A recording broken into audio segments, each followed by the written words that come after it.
اعوذ باللہ من الشیطان الرجیم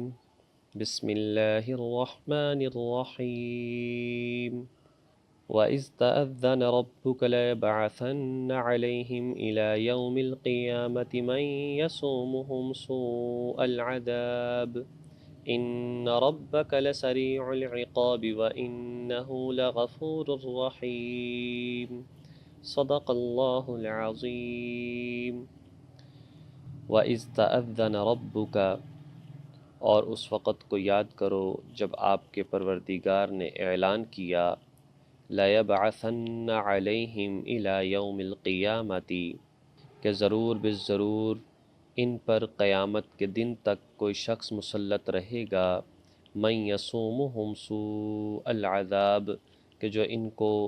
بری بری تکلیفیں پہنچاتا رہے گا۔ ان ربک لسریع العقاب، بے شک آپ کا رب جلد سزا دینے والا ہے، وَإِنَّهُ لَغَفُورٌ الرحیم، اور بے شک وہ بہت زیادہ بخشنے والا رحم کرنے والا بھی ہے۔ وَقَطَّعْنَاهُمْ فِي الْأَرْضِ أُمَمًا،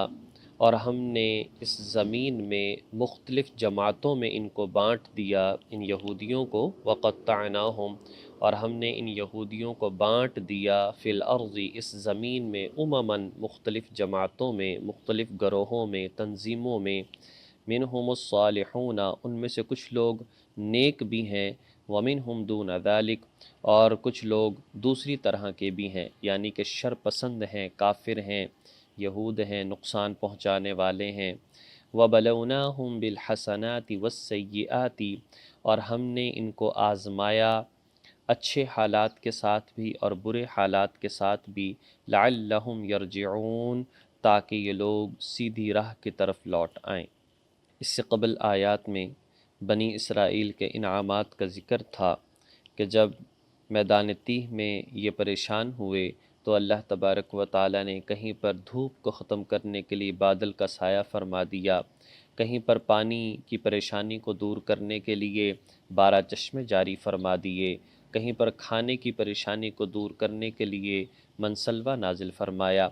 لیکن یہ لوگ سرکشی کرتے رہے، نافرمانیاں کرتے رہے اور حدیں توڑتے رہے۔ تو اس اعتبار سے آگے بیان فرمایا کہ مسلسل نافرمانیوں کی وجہ سے، مسلسل اللہ کی نافرمانی کی حدیں توڑنے کی وجہ سے، فرمایا کہ آپ کے رب نے اعلان کر دیا ہے کہ قیامت تک یہ لوگ ذلیل اور خوار رہیں گے، اور ان پر کچھ لوگ ایسے ہمیشہ مسلط رہیں گے جو ان کو تکلیفیں پہنچاتے رہیں۔ چنانچہ اگر تاریخ کا مطالعہ کیا جائے تو ہمیشہ کوئی نہ کوئی جابر ان کے اوپر مسلط رہا، اور اپنے ہی لوگ ان کے اوپر تکلیفیں ان کو پہنچاتے رہے اور طرح طرح سے پریشان ان کو کرتے رہے۔ بے شک ان پر بہت سارے حالات فراوانی کے بھی آئے ہیں، خوشحالی کے بھی آئے ہیں، لیکن اگر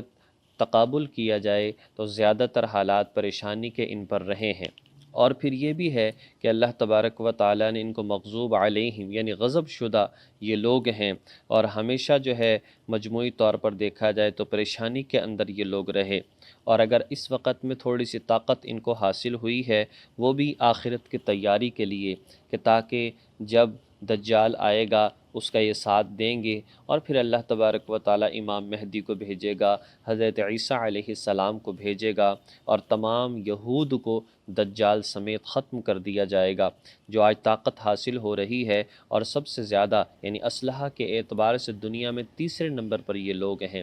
ایٹمی طاقت بھی ہیں، لیکن یہ سب کچھ اسی وجہ سے ان کو اللہ تبارک و تعالیٰ دے رہے ہیں، کہیں یہ نہ کہیں کہ ہمارے پاس کچھ نہیں تھا اس لیے ہم حضرت امام مہدی اور عیسیٰ علیہ السلام کا مقابلہ نہیں کر سکے۔ بے شمار ان کے اندر تنظیمیں ہیں اور آپس میں ہی ایک دوسرے کے دشمن ہیں، اور موت کا انتہائی زیادہ خوف ان کے اندر۔ وَلَتَجِدَنَّهُمْ أَحْرَصَ النَّاسِ عَلَىٰ حَيَاةٍ، لوگوں میں سب سے زیادہ حریص کہ کہیں جان نہ چلی جائے، کہیں مال نہ چلا جائے، بڑی اس حوالے سے بڑے حریص رہتے ہیں۔ اگر دنیا کے اندر غیر مسلموں میں کسی نے ان کو سمجھا ہے تو وہ ہٹلر تھا، اس نے سمجھا کہ کتنے شرپسند لوگ ہیں، کتنے فتنہ اور فساد پھیلانے والے ہیں، کتنا نقصان پہنچانے والے ہیں، تو اس نے چن چن کر ان کو قتل کیا۔ اس کے بعد آج تک کوئی ایسا شخص نہیں آیا جس نے ان کی حقیقت کو سمجھا ہو۔ بہرحال یہ کسی بھی حالت میں ایمان والوں کے تو دوست ہو ہی نہیں سکتے، آپس میں بے شمار ان کی تنظیمیں ہیں، اسی بات کو یہاں پر بیان کیا ہے۔ اللہ فرماتے ہیں وَقَطَّعْنَاهُمْ فِي الْأَرْضِ أُمَمًا، بے شمار ان کے اندر جماعتیں اور تنظیمیں اور ایک دوسرے کے دشمن ہیں۔ ہاں اچھے لوگ بھی ان میں ہیں، یعنی یہود میں جیسے دیکھا جائے بہت سارے لوگوں نے ایمان قبول کیا، انہوں نے اپنی کتاب کے اندر نبی پاک صلی اللہ علیہ وسلم کی نشانیوں کو پڑھا اور ایمان بھی لے آئے۔ بہرحال بات یہ ہے، ان آیات کے اندر سمجھانا یہ مقصود ہے، چاہے کوئی بھی ہو، اللہ تبارک و تعالیٰ اس دنیا میں انسان کو بھیجتے ہیں تو یہ آزمائش کی جگہ ہے۔ الذی خلق الموت والحیات لیبلوکم ایکم احسن عملا، کہ اللہ تبارک و تعالیٰ دیکھنے چاہتے ہیں یہاں پر کون اچھا عمل کرتا ہے، باقی جو شخص برا عمل کرنے والا ہے تو وہ دیکھ لے کہ ان ربک لسریع العقاب، اللہ بڑا جلد حساب لینے والا ہے اور عذاب بھی بڑا سخت دینے والا ہے۔ اور وہ شخص جو نیکی کی زندگی گزارتا ہے، ڈر کر زندگی گزارتا ہے، اگر کوئی نافرمانی ہو جائے تو توبہ کر لیتا ہے تو اسے مایوس نہیں ہونا چاہیے۔ وَإِنَّهُ لَغَفُورٌ رَحِيمٌ، اللہ بڑا معاف فرمانے والا، رحم فرمانے والا بھی ہے۔ باقی یہی ہے کہ انسان اس دنیا میں رہتے ہوئے اللہ تبارک و تعالیٰ کے احکامات کو سمجھے، حضور علیہ الصلاۃ والسلام کے تعلیمات کی روشنی میں اپنی زندگی گزارے، اور اگر اس پر اچھے حالات آتے ہیں تو شکر ادا کرے، اگر برے حالات آتے ہیں تو صبر کرے، لعلہم یرجعون، اس لیے کہ انسان نے اللہ ہی کی طرف لوٹ کر جانا ہے، پھر اسے پتہ چلے گا کہ میں کیسی زندگی گزار کر آیا ہوں۔ اللہ تبارک و تعالی ہمیں اس دنیا کو غنیمت جان کر آخرت کی تیاری کرنے کی توفیق عطا فرمائے۔ وآخر دعوانا ان الحمد للہ رب العالمین۔